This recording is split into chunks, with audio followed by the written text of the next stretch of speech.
அண்ணாச்சி பிரிண்டிங் மிஷின்ஸில் அண்ணாச்சி நீங்கள் எத்தனை வருஷம் எக்ஸ்பீரியன்ஸ் அண்ணாச்சி? 30 இயர்ஸ் எக்ஸ்பீரியன்ஸு. ஆமாம். இந்த தொழிலில் உங்களை இன்ட்ரடியூஸ் பண்ணி வச்சது யார் அண்ணாச்சி?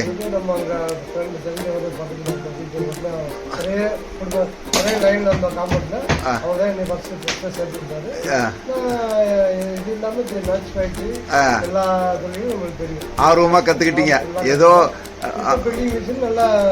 பக்கம். ஆமாம். எல்லா மிஷினும் நல்லா பண்ணிவிடுவேன். எல்லா மிஷினும் என்னுடைய பார்ட்டிக்கு பண்ணிட்டு இருக்கிறீங்க. நம்ம டீமும் பக்கம் பண்ணிடுறீங்க. இப்போ நீங்கள் படிக்கிற காலத்தில் எல்லா இளைஞர்களுக்கும் கொஞ்சம் அப்படியே சினிமாவுக்கு போனோம் அப்படி போனலாம் என்ன வராமல் தொழில் மேலே உங்களுக்கு இன்ட்ரெஸ்ட் வந்ததை பற்றி உங்களுடைய கணிப்பு நினைச்சு? தொழில் வந்து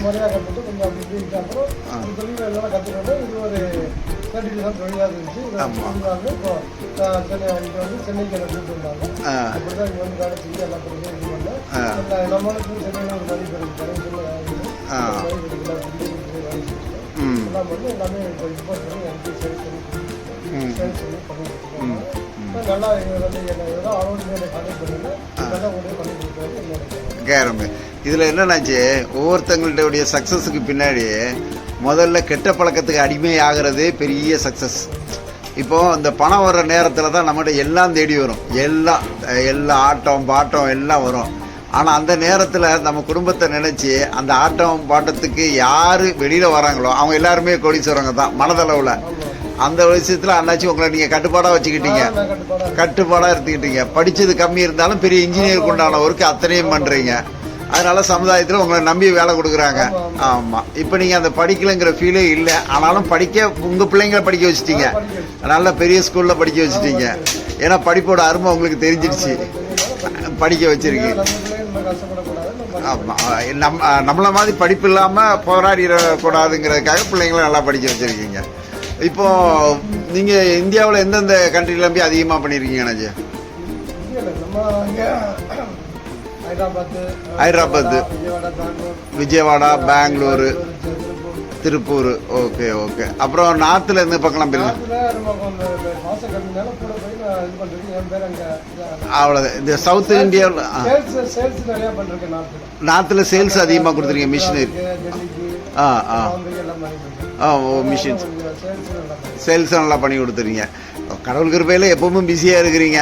ஆமாம். ஆர்டர்ஸ் வந்துக்கிட்டே இருக்குது. சவுத் இந்தியாவில் உங்களுக்கு எல்லாரும் சிவகாசியிலேருந்து, சிவகாசியை தாண்டி பிரிண்டிங் லைன் இருக்கா? சிவகாசிக்கு இருந்து மெட்ராஸ் பக்கம் தானே வச்சு?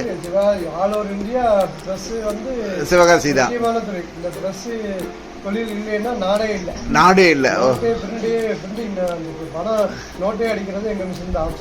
ஓ ஆப்செட். கரெக்ட்.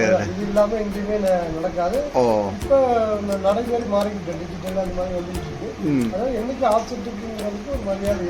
அதான் டெக்னிக்கல் மாறிக்கிட்டு இருக்கோம். பட் எந்த டெக்னிக்கல் மாறினாலும் ஒரு சின்ன பிரச்சனைனா மரியாதை இருக்கு. ஆமா. அந்த ஒரு இன்ஜினியர் கூட உண்டா, உங்களை கூப்பிட்டாலே நீங்களே இன்ஜினியரா மாறிடுவீங்க. Okay okay okay. அப்போ இப்போ உங்க ஃபீல்டுல உங்க பிள்ளைங்களை வேற ஃபீல்டுல இருந்து மறுபடியும் பையனை இறக்கலான்னு ஒரு ஐடியாவில் இருக்கிறீங்க. ஆமா. நம்ம பிள்ளைகள்லாம் வரதுக்கு ஆள் இல்லை. அவங்க இன்ஜினியர் காலேஜ். ஆமா இன்ஜினியர். நம்ம இதோட நம்ம ஆமா ஆமா ஆமா. நம்ம பிள்ளைகள் வேற இதுல போயிட்டு இருக்காங்க. ஆமா. இல்ல இதே ஃபீல்டு மெக்கானிக்கல் இன்ஜினியர் எந்த டிபார்ட்மெண்ட்டுக்கு போகலாம். படிச்சு வராங்க. நம்ம முறையா கத்துட்டோம்னா நம்மளுக்கு அந்த என்ன நேக்கு போக்கு எல்லாமே நம்மளுக்கு தெரியும். இப்போ நான் பையன் மெக்கானிக்கல் இன்ஜினியரிங் முடிக்கிறாரு, முடிச்சுட்டு உங்க சாப்டர்ல ஒரு சாப்டர்ல எடுத்து படிச்சுட்டு உங்க கூட வந்தா நீ ஈஸியா இருக்கும் இல்லையா? இது பிசினஸும் பண்ணிக்கிடலாம், இதுவும் பண்ணிக்கிடலாம். இப்போ எனக்கு தெரிஞ்சு என் ஃப்ரெண்டு அவங்க அப்பா ஒரு பெரிய கம்பெனியில் டூல் ரூமில் இருந்தார். இவன் கெமிஸ்ட்ரி படிச்சுட்டு வந்தான். எக்ஸாம் லீவில் ஃபேக்ட்ரியை பார்த்தான். இவ்வளோ மார்ஜின் இருக்கிறது அவங்க அப்பாவுக்கே தெரியாது. அவங்களுக்கு டெக்னிக்கல் தெரியும், பட் மார்க்கெட்டிங் தெரியாது. ஆனால் கம்பெனிகளே இருந்தாங்க. இவன் படித்தவன் வெளியில் போனான். இன்றைக்கி அவங்க அப்பா கம்பெனியை டேக் ஓவர் பண்ணி கிட்டத்தட்ட 20 பேருக்கு வேலை வாய்ப்பை கொடுத்துக்கிட்டு இருக்கான். நல்ல செட்டில்டு. அவன் படித்தது பார்த்தீங்கன்னா கெமிஸ்ட்ரி, அவங்க அப்பா பண்ணுறது மெட்டல் லிங்கு, பட் பிஸ்னஸை டெவலப் பண்ண. நாளைக்கு உங்கள் பையனை இப்படி வரலாம். அதனால் வாழ்த்து விட்டுறலாம். படிக்க வச்சிருக்கீங்க. அதுவும் உங்கள் ஃபீல்டு சம்மந்தப்பட்டதானே படிக்க வச்சிருக்கீங்க. மெக்கானிக்கல் இன்ஜினியரிங் இல்லாத ஃபீல்டே கிடையாது இல்லையா? எப்படி வேணாலும் நம்ம பிள்ளைங்களை படிக்க வச்சிடலாம். ஓகேண்ணாச்சி. இப்போ சென்னையில இப்போ எத்தனை வருஷமா இருக்கீங்க அண்ணாச்சி? சென்னையில் நாங்கள் வந்து 35 வருஷம். பூர்வீகம் மதுரை. பூர்வீகம் மதுரை. ஆமா. பிரிண்டிங் ப்ரெஸ்ல கிட்டத்தட்ட எல்லா கம்பெனியோட உங்களுக்கு நல்ல லிங்க் இருக்கு. எல்லா கம்பெனியும் லிங்க் இருக்கு. எல்லா பிராண்டடும் வாங்கி கொடுத்துருவீங்க.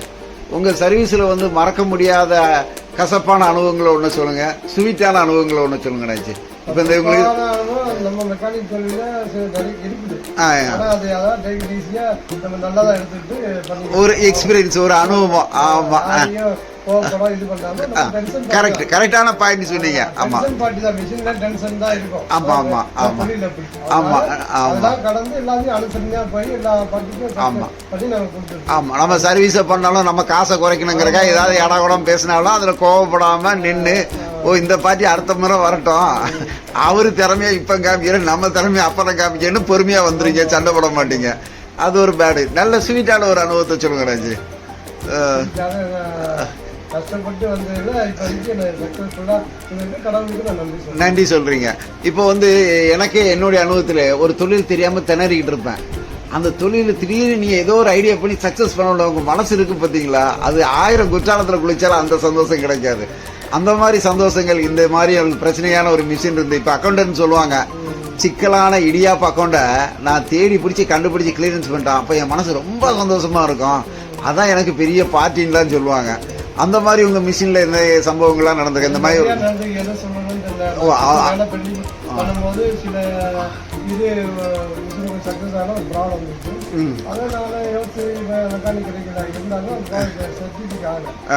நான் ஒரு தப்ப எனக்கு மிஷின் எல்லாம் வந்து பார்த்தாங்க, அவங்க சொல்லி சொன்னாங்க, சரி சக்சஸ் பண்ணாங்க. ஆனா அந்த தப்பு நம்மளுக்கு தெரிஞ்சு போச்சு.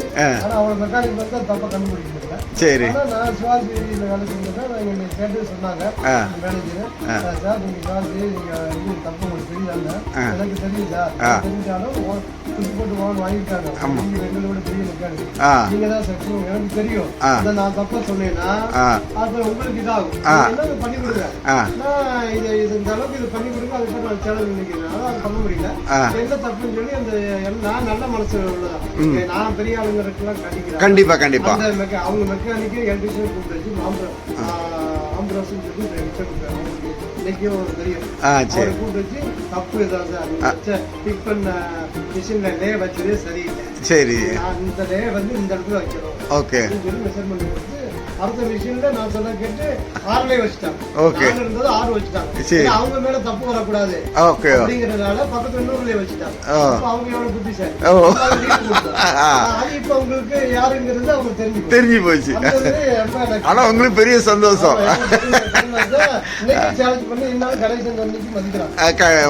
ஆமா, அதாவது நம்ம ஒரு தொழில மார்க்கெட்டிங்ல சொல்லுவாங்க, நல்ல பொருள் கொடுக்கறதுனால பஜார்ல வியாபாரம் பண்ணிட முடியாது, விலை கம்மியாக கொடுக்குறதால பஜாரில் வியாபாரம் பண்ண முடியாது. நம்மளுடைய சர்வீஸ் கரெக்டாக இருக்கணும், அந்த சர்வீஸில் வந்து பொறுமை இருக்கணும், அதாவது நீதி நேர்மை எல்லாத்தையும் இருக்கும். நிதானமும் பொறுமையும் மனுஷன்கிட்ட இருக்கவே இருக்காது. அதில் வந்து உங்களுக்கு நீதியும் இருந்துச்சு, நேர்மையும் இருந்துச்சு, நிதானமும் இருந்துச்சு, பொறுமையும் இருந்துச்சு. அதனால அந்த மெக்கானிக்கு தப்பே பண்ணாலும் தன்னையும் உங்களையும் காட்டி கொடுக்காம பேலன்ஸ் பண்ணதையும் புரிஞ்சுக்கிட்டீங்க, அதையும் பேலன்ஸ் பண்ணிக்கிட்டீங்க. எனக்கு தெரியும்டா, நீ எங்க போனாலும் போல இங்க தான் வரணும், உயரம் உயரம் பறந்தாலும் பறவை கீழே தானே வந்தாகணும்.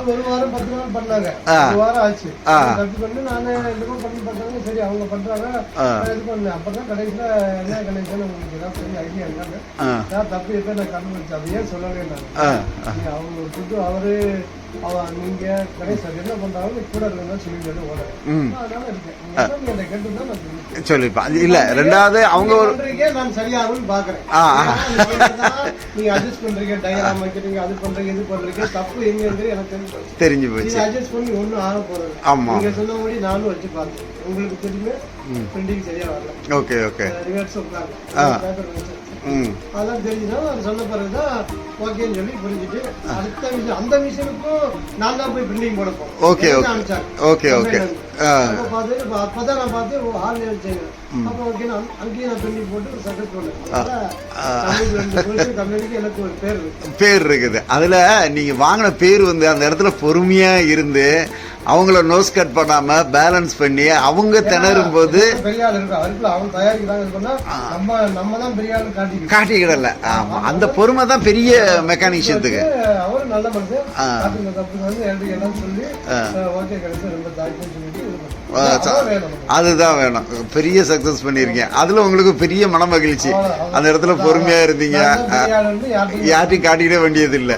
நம்ம பெருசுங்கிறத கடவுளுக்கு நம்மளுக்கு இருந்தா போதும். கடவுள் கொடுத்த ஞானங்கள். Okay okay okay.